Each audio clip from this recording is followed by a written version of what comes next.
তো আমার একটা পার্সেল এসছে, যেটা আমি জাস্ট কেটেছি, মানে জাস্ট এটাকে কাটলাম।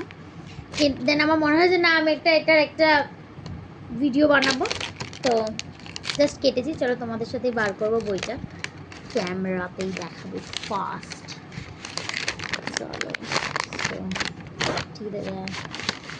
আমার খুব পছন্দের একজন অ্যাক্ট্রেসের লেখা, too good to be true by Prajakta Koli.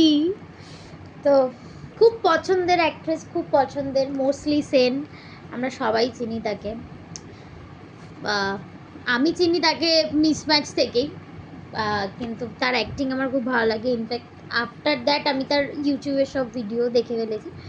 খুব খুব ভালো লাগে আমার তাকে। আর আমি যখন যখন আর কি সে বলে যে এরম বই, তার লেখা একটি বই পাবলিশড হবে, তো আমি লাইক বইটা আমাকে পড়তেই হবে, এই মানুষটার লেখা বইটা আমি চাই পড়তে। আমি খুব একটা বইপ্রেমী নই, তবে এই বইটা পড়ার খুব ইচ্ছে ছিল। আর আজকে এই বইটা আমি নিজের টাকায় কিনেছি, তো এটার কদর অবশ্যই আমি বুঝবো, পড়বো এই বইটা আমি।